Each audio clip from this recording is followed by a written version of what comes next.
దేవునికి స్తోత్రం. ప్రియమైన బిడ్డలారా, ఈరోజు మనము 2వ దినవృత్తాంతంలో 13వ అధ్యాయంలో ఉన్నటువంటి రాజైన అబియా గురించి తెలుసుకుందాము. ఇతను దావీదు మహారాజు ముని మనవడై ఉన్నాడు. అబియా యూదులపై రాజు అయినాడు. ఇతను 3 సంవత్సరములే ఏలెను. కానీ ఆ 3 సంవత్సరాలు తను చూపెట్టినటువంటి దేవుని యందు భయమును, భక్తిని, విశ్వాసమును, దృఢ విశ్వాసమును, దేవుణ్ణి ఆశ్రయించిన విధానాన్ని మనము తెలుసుకుందాము.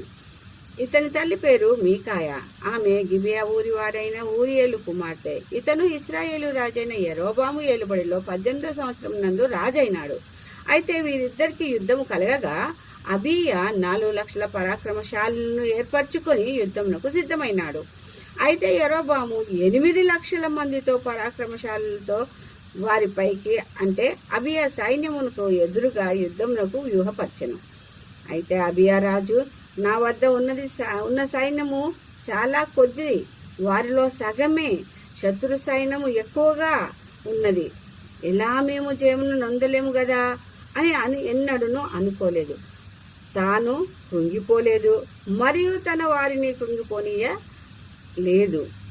ఏమన్నాడంటే, దేవుడైన యెహోవా తప్పక విజయం ఇస్తాడన్న దృఢమైన నమ్మకంతో, విశ్వాసముతో ఇశ్రాయేలు రాజ్యమును ఎల్లప్పుడూ ఏలునట్టు భంగము కాజాలని నిబంధన చేసినాడనియో, అదియు కాక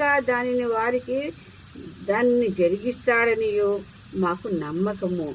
అది మీరు చూస్తారు కూడా అని ఇశ్రాయేలుల రాజుతో చెప్తూ ఉన్నాడు. ఇంకా మీరు యెహోవా రాజ్యంతో యుద్ధం చేస్తాము అని తలంచుచున్నారు. కానీ మీరు యెహోవా యాజకులను, లేవీయులను త్రోసివేసి అన్యజనులు చేయనట్లు వాటిని దైవములు కాని వాటికి యాజకులుగా మీరు ఉంటూ ఉన్నారు. అయితే యెహోవా మాకు దేవుడై ఉన్నాడు, మేము ఆయన్ను విసర్జించిన వారము కాము. ఇంకా ఆయన చేసిన విధిని బట్టి సమస్తమును జరిగించుచున్నాము. దేవుడే మాకు తోడై మాకు అధిపతి అయి ఉన్నాడు. కాబట్టి ఇశ్రాయేలీయులారా, మీ పితరుల దేవుడైన యెహోవాతో యుద్ధము చేయకుడి. మీరు మాతో చేస్తున్నారనుకుంటున్నారు, కాదు, మీరు దేవుడైన యెహోవాతో యుద్ధము చేస్తూ ఉన్నారు. మీరు జయము నొందరు అని ఎంతో దృఢ నిశ్చయంతో చెప్తాను. అయితే యెరోబాము వారి వెనుకటి భాగమున మాటుగాన్లను, ముందు వైపును సైన్యమును ఉండునట్లు చేసెను. అనగా ఎంతో మంది మనతో ఎంతో మంచిగా నున్నట్లు, సహాయము చేయువారుగా నున్నట్లు కనబడతారు. కాని వారు మన వెనుకకు వెళ్ళి మాటుగా వెనుక నుంచి దెబ్బతీస్తూ ఉంటారు. కానీ వారు మర్చిపోతూ ఉంటారు దేవుడు వారికి సహాయకుడైనున్నాడని.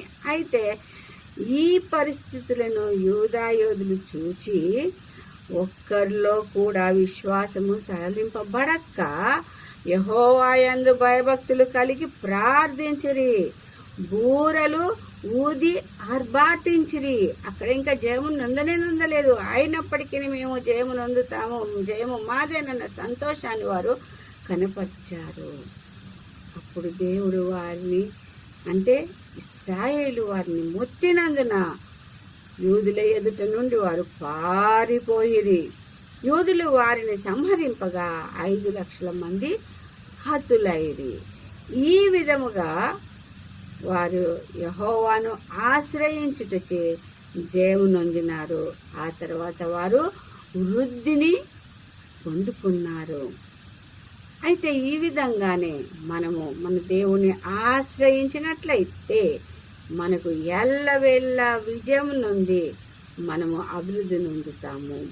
ఇంకా ఈ అభివృద్ధి ఎలాంటిది, అతని జీవితం ఎలా ఉన్నది అని మనం ఆలోచించినట్లయితే, ఇంకా అబీయా బ్రతికినాళ్ళు యెరోబాము మరలా బలమును పొందక తన వద్దకు రాక అతను మరణించినాడు.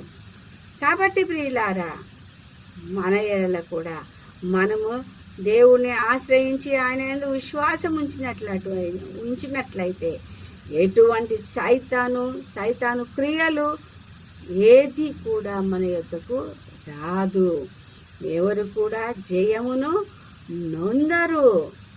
అందుకై మనల్ని మనం తగ్గించుకొని భయభక్తులు కలిగి దేవుడే మన ప్రభు అనియో, ఆయన మాకు తోడై ఉంటాడని, ఆయన తప్ప మాకు ఎవరు లేరని మనం విశ్వాసం ఉంచి, దృఢమైన విశ్వాసం ఉంచి ఆయనను మన దేవుడిగా మనము అంగీకరించటే కాకుండా ఆయన చెప్పిన విధులన్నిటినీ మనము ఆచరిస్తూ ఆయనకు లోబడ్డ వారమై మనము ముందుకు సాగాలి.